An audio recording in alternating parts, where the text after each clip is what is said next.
Kali ini kita nak bawakan bekas warga kerja Majalah 3, TV3 Malaysia yang kini sebagai seorang ahli akademik dan juga pensyarah di Universiti Putra Malaysia. Dan beliaulah Dr. Megat Al-Imran Yassin yang juga ada pengajian yang tinggi di UK.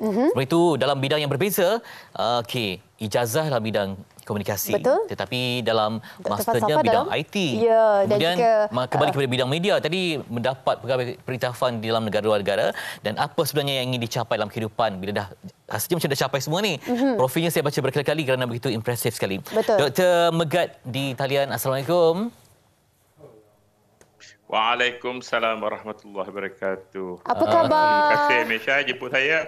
Sama-sama. Alhamdulillah. Selamat raya ya. Masih lagi ada mood raya kita di Malaysia. Sempat lagi. Kita ada mood raya tu lagi. Bila doktor muncul tadi, ramai kru-kru otai yang menyapa. Wah, terkejut tengok doktor. Betul. Kita punya juru kamera semua yang kenal-kenal kan. Semua macam full lah. Oh. Ini otai, betul-betul Kita punya otai SD ni. kita. SD kita Samsul. Samsul ada. Ada. Okey, Rahman Salim ada, Fitri ada. Doktor, macam mana boleh doktor komunikasi, kemudian dalam IT, kemudian media, kerja dengan TV3. Filem dokumentari. Macam mana doktor ada mungkin impian untuk melangkah jauh daripada bidang penyiaran, kemudian sama pengajian tinggi. Jadi apa sebenarnya yang ingin doktor capai dalam hidup sebenarnya, doktor? Okey, Fitri ya. Saya graduate keluar je daripada tamat saja pengajian di Universiti Islam Antarabangsa dalam bidang komunikasi. Saya tinggal di hostel di Bangsa ketika itulah, Jalan Liku Bangsa. Hostel depan berhadapan dengan TV3. So tengoklah ramai kru-kru TV3 kat situ. So saya pun rasa alang-alang pergi buat practical training, pergilah training dekat TV3 kan. So saya diterima dah. Saya hantar berjalan kaki pergi ke TV3 sebab di depan je, di Pokok Cherry. Selalu makan dekat Pokok Cherry di TV3 pada ketika itu, di Jalan Liku Bangsa. Kemudian saya dipanggil. Saya di antara seorang lah yang bekerja practical training, menjalani latihan industri di MHI. Di MHI pukul 4 pagi saya start. Yalah. Masa tu siaran start pukul 6 6 pagi ya. Kita siaran pukul 6 pagi. So pukul 4 pagi dah kena bangun. Tapi alhamdulillah saya duduk kat depan hostel. So saya jalan kaki lah. Masa tu tahun berapa kalau ingat doktor? 1994. 94. Siaran awal MHI. 1994. Umur berapa masa tu? Itulah dia, kita sekolah rendah. Okey, kita nak Doktor, sebab kita nak imbas kembali kan sewaktu doktor bersama-sama dengan TV3 1994, kabarnya sehingga 1999 ya. Jadi untuk beberapa tahun yang cukup berharga tu, apa momen ataupun yang paling diingati? Kalau kata TV3 punya kenangan, inilah yang boleh diceritakan, doktor.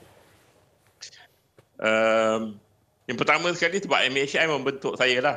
Pagi-pagi, bangun pagi, and then alhamdulillah saya dapat bekerja dengan mereka yang yang masih lagi bersama kita. Ada yang mungkin dah bersara, dan ada yang telah meninggal dunia. Saya rakan kita Allahyarham Azbul Hawang, Allahyarham Aziz Desa yang sama-sama dengan Abang Nizal. Baru ni 2 hari yang lepas saya tengok ada Abang Nizal, Abang Omar siaran bersama Abang Omar kan.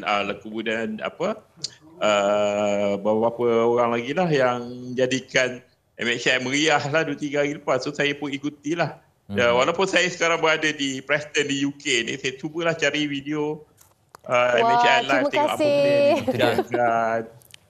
Doktor, kalau sebut tentang pengalaman dan juga penerbitan kan, macam mana pengalaman TV3 ni membantu untuk doktor mengembangkan imajinasi dalam bidang pengajian? Sebab doktor juga fokus pada dokumentari kan, pastinya pengalaman yang hebat di TV3 ni diguna pakai untuk memantapkan lagi ilmu ketika buat PhD dan ketika mengajar di universiti, doktor. Okey, pada saya bidang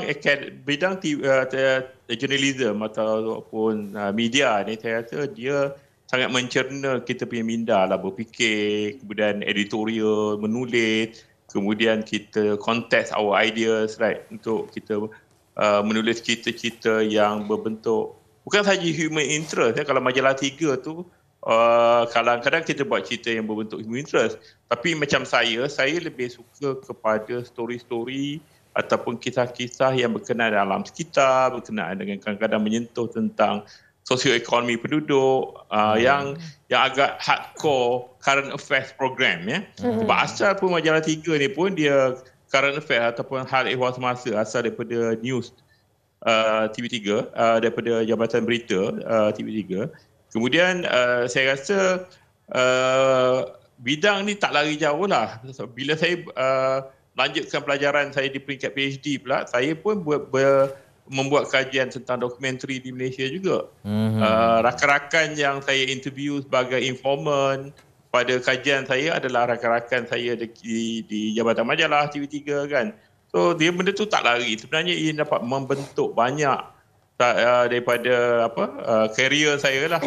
Daripada bermula saya keluar daripada universiti, kemudian bekerja practical training di TV3, kemudian terus saya tak sempat bercuti lepas practical training tu.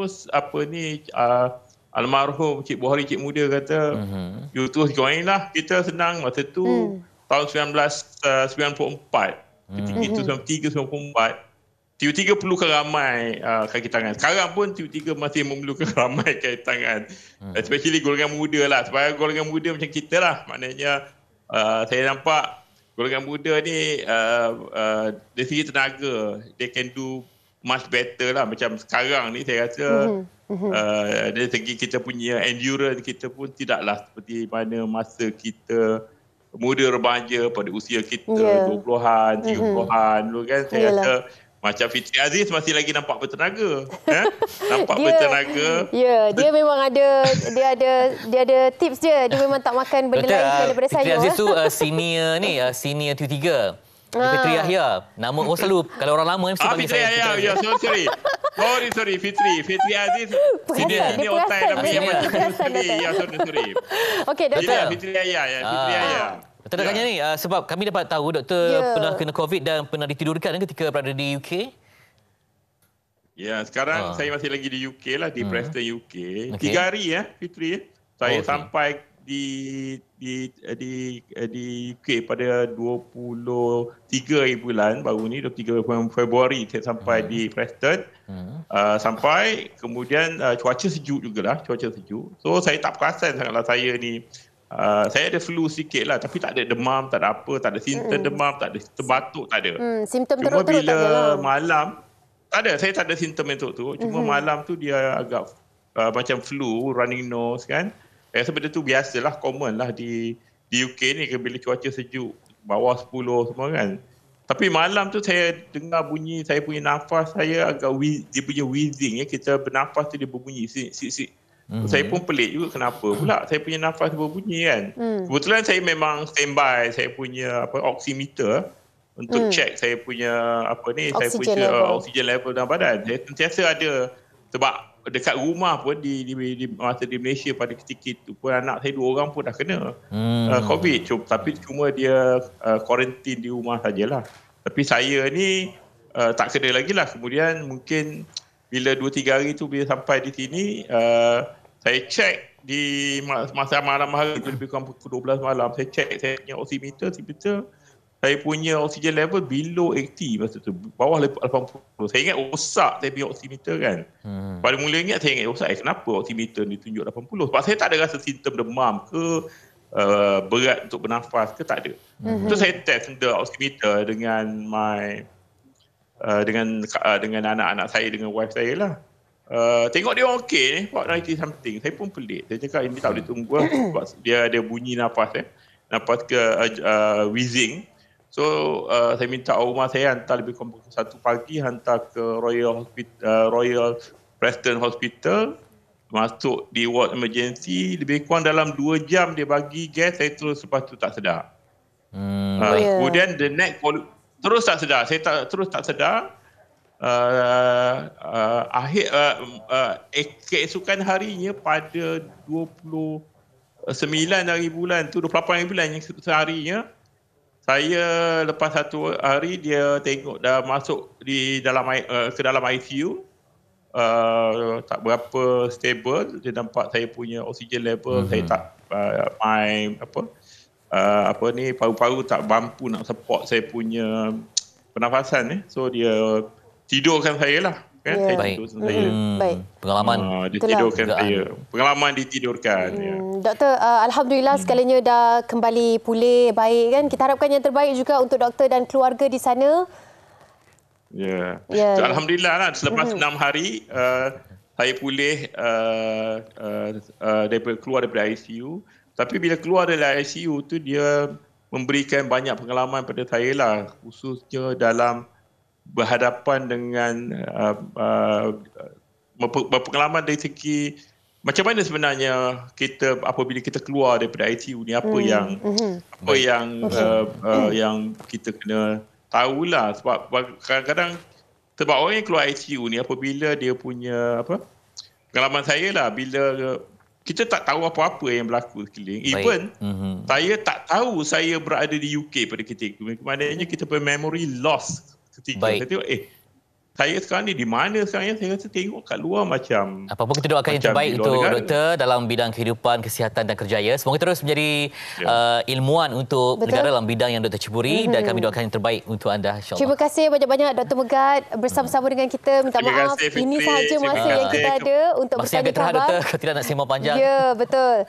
Itu dia Dr. Megat Al-Imran Yassin bersama-sama dengan kita sebentar tadi. Kita bawakan kepada anda semua.